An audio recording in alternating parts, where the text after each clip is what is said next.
देश की राजधानी और उसके आसपास के इलाके में कभी भी बड़ा भूकंप आ सकता है। ऐसी आशंका देश के वरिष्ठ वैज्ञानिकों ने जताई है। इसके पीछे कारण ये है कि दिल्ली एनसीआर में पिछले एक महीने से लगातार छोटे छोटे भूकंप के कई झटके आ चुके हैं।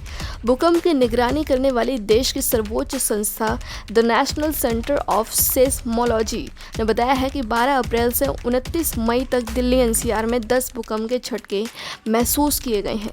हाल ही में नोएडा में रात को 3.2 तीव्रता का झटका महसूस किया गया था। पिछले 5 दिनों में 3 बार झटके महसूस किए गए। आखिर ये दिल्ली एनसीआर की ज़मीन के नीचे हो क्या रहा है? क्या कहीं और आ रहे हैं भूकंप की वजह से दिल्ली एनसीआर कांप रहे हैं? अब लोग डर की वजह से सोशल मीडिया पर इमरजेंसी किट बैग रखने की सलाह दे रहे हैं। भूकंप से बचने के तरीके सोशल मीडिया पर वायरल हो रहे हैं। Jawaharlal Nehru centre of advanced scientific research में प्रोफेसर सीपी राजेंद्रन ने आशंका जताई है कि दिल्ली एनसीआर में कभी भी बड़ा भूकंप आ सकता है, लेकिन ये कब आएगा और कितना ताकतवर होगा ये कह पाना मुश्किल है।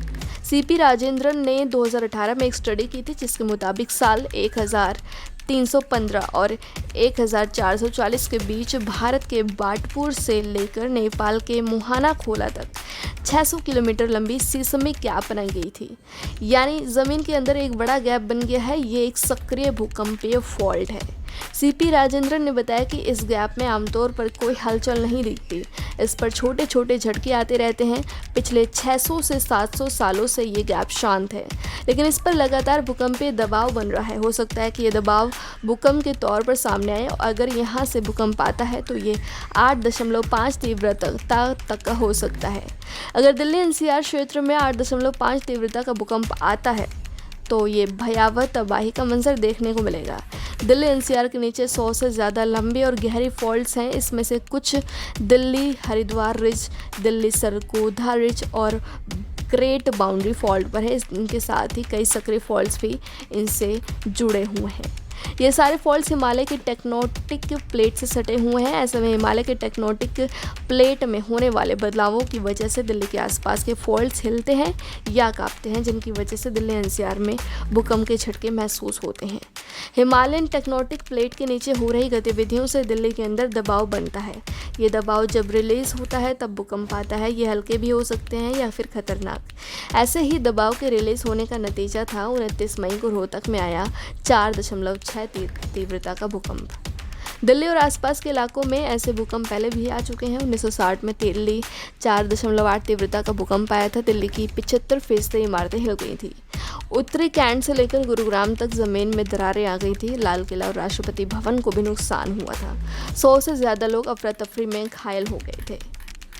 दिल्ली के आसपास मौजूद फॉल्ट्स की वजह से 6.5 तीव्रता तक का भूकंप आ सकता है। सीपी राजेंद्रन ने बताया कि सेंट्रल हिमालयन फुटहिल्स में बड़े भूकंप की आशंका है, क्योंकि इस इलाके में सैकड़ों सालों से कोई बड़ा भूकंप नहीं आया। ये बेहद शांत है, यही बात खतरनाक है।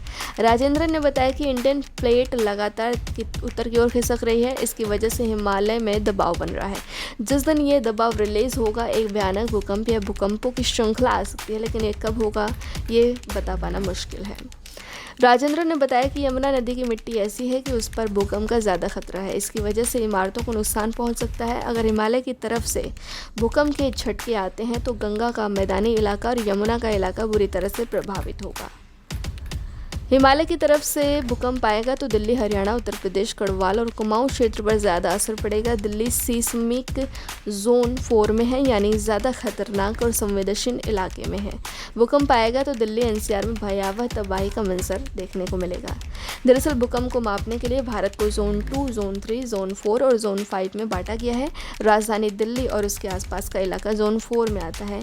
ये वो जोन है जहाँ 7.9 तीव्रता तक का भूकंप आ सकता है। कई रिपोर्ट्स बताती हैं कि भूकंप के लिहाज से दिल्ली काफ़ी संवेदनशील इलाका है।